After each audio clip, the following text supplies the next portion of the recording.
बसले का हो ताई? मला एक काम होतं तुमच्या सोबत. कसा ना बोला, काय काम होतं? ताई, माझ्या पोरीचं लग्न करायचं होतं, तर एखादा पोरगा आहे काय तुमच्या ध्यानात? बापरे, तुमची नेहा एवढी मोठी झाली? लग्नाला पण आली? छोटीशी होती, इथे समोर खेळायची, की मोठी झाली? ना ताई, 22 वर्षाची झाली, शिक्षण पूर्ण झालं. वाटलं की आता लग्न करून टाकावं तिचं. पोरगा असन तर सांगा मला. तुम्हाला कसा पोरगा पाहिजे ताई?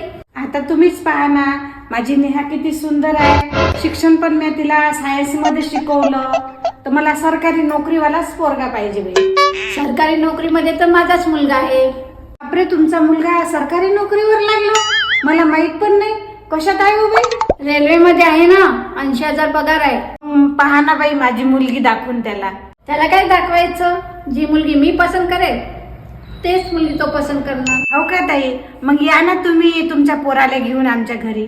पण मला 2 लाख हुंडा लागेल. माझ्याजवळ कुठले हो बाई एवढे पैसे? कसे तरी पोट भरते. सगळा पैसा पोरीच्या शिक्षणासाठी लावला, तिला सायन्स मध्ये शिकवलं, ते मी एवढं चांगलं शिक्षण दिलं, तिच्या शिक्षणावरच तर सगळा पैसा खर्च झाला हो बाई माया. मग माझ्याकडे दुसरा मुलगा आहे, पण तो सरकारी नोकरीवर नाही आहे, प्रायव्हेट जॉब करतो. चालेल? ही माई इतकी शिकली सवरली पोरगी प्रायव्हेट जॉब वाल्याला कशी देऊ बाई पोरगी? सरकारी नोकरीवाल्या पोरासाठी पहा बाई.